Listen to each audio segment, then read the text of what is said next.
All right, today we've got a DT Swiss M1900 wheel set. This is the rear wheel. We're going to change out the bearings on it. I'm going to show you how to do that. All right, step one is to take the non-drive side cap and to remove it.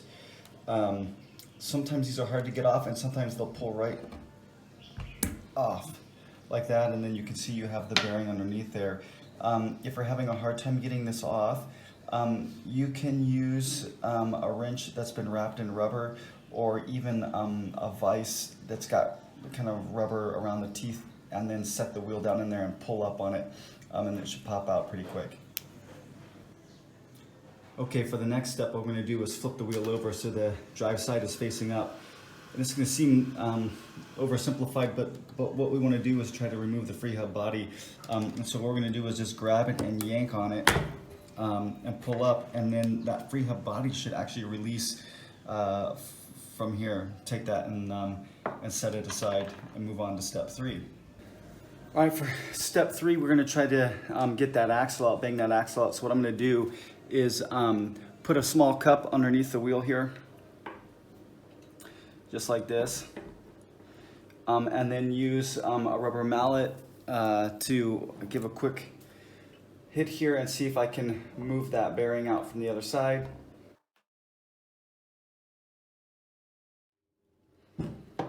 And you can see that bearing with the axle just came right out, and then pull the bearing off, and then you can just slide the axle right out. So that frees us up then to work at getting the next bearing out from the other side, which is we're going to try to get that bearing out. So just want to show you real quick that you have kind of the ratchet system in here, and then the bearing sitting down in there. And it looks like that bearing is underneath the ratchet ring, but it's not. Which means that you can knock or press that bearing out without having to remove the ratchet ring. And there's a couple ways that we can do that. So one way that you can do this is that you can take the axle and then insert it backwards like this, and then hit it like this to knock it out. That's not a recommended method because it increases the likelihood that you would damage your axle, and these aren't easy to replace or easy to source.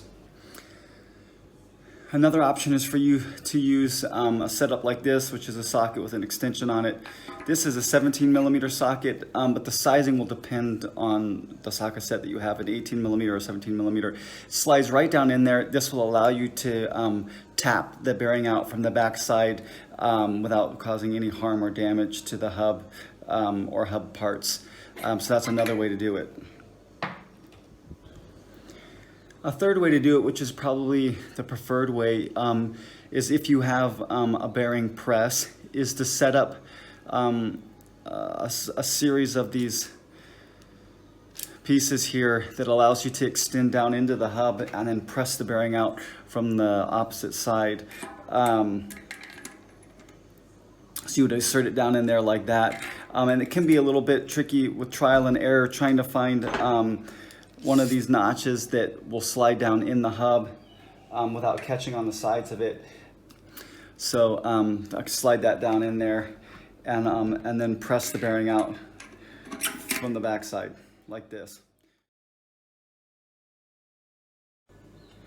All right, so then when you get it out, then you can just pull the bearing out and play with these, replace them, repack them, whatever you need to do, and then we'll put it back together in reverse.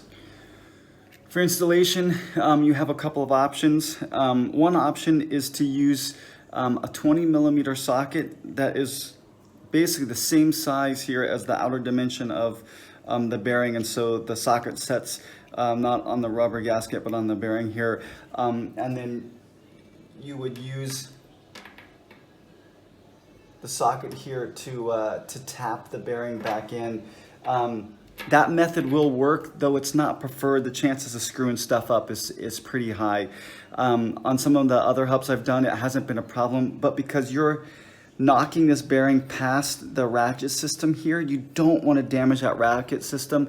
So this is not a preferred method, though it will work in the end. The other method, of course, is just to use a bearing press. These bearings are the 6902. So you get your piece here, and then you can line it up and then begin to do the pressing using that system there.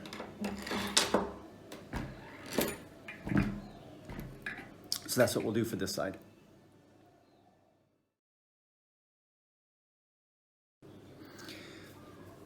So the DT Swiss system is interesting. A lot of hubs have a floating sleeve that goes down inside there. The DT Swiss system uses an axle that has that sleeve that's in place here. I haven't decided whether I like this system or not, but before you insert it, you're going to want to put a little bit of grease where the bearings make contact on the hub. There's no reason to grease all of this.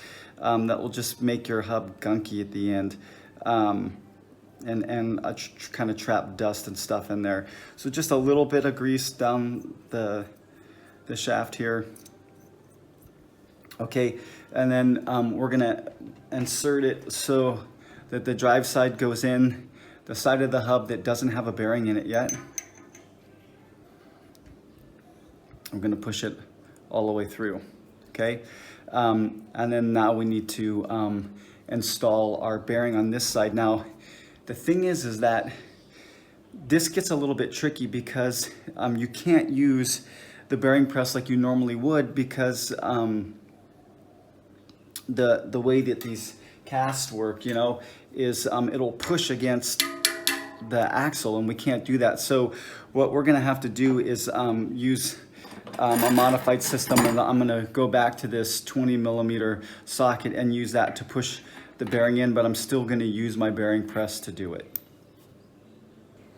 So I'm just gonna set the bearing here and start to push it as far as I can with my fingers before I start to press it in with the press. So when you get the non-drive side set up, there's a little bit of an issue in that you can see you have to figure out a way to counter the effects of the press, which can be really tricky depending on the length of your press kit. And you can see mine doesn't stick out here at the end, so we're gonna have to find some way to accommodate that. It could be that I have to start this bearing by tapping it until I can get enough distance on the rod here that I can finish it with the press.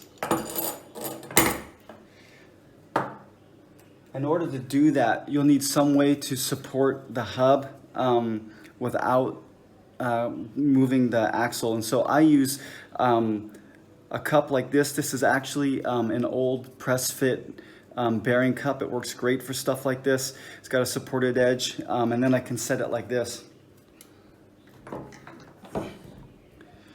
and do my work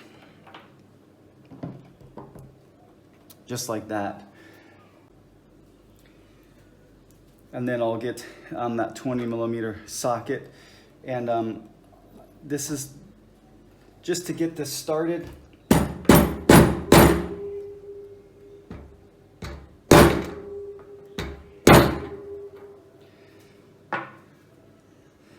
And then I'll try to finish that with the bearing press. Okay, whatever method you use, tapping in or working out some rig with the press, when you think that you're done, your axle should move freely and it should not have any lateral movement in it. And the end of the axle here, it doesn't sit flush, but almost, it's pretty close there. So once you have that checked up, you are almost done with this. Basically what we're gonna do from here on out is just kind of reinstall it. So you can clean up your free hub and make sure that it's all good to go. And then there's a little washer. So you slide that on here first, and then you just push this in, and then it just sits on there like that. You got your top cap that you're gonna push down in here until it sits. And then the reverse side, and then that's pretty much it. And your hubs are back together and you're ready to go.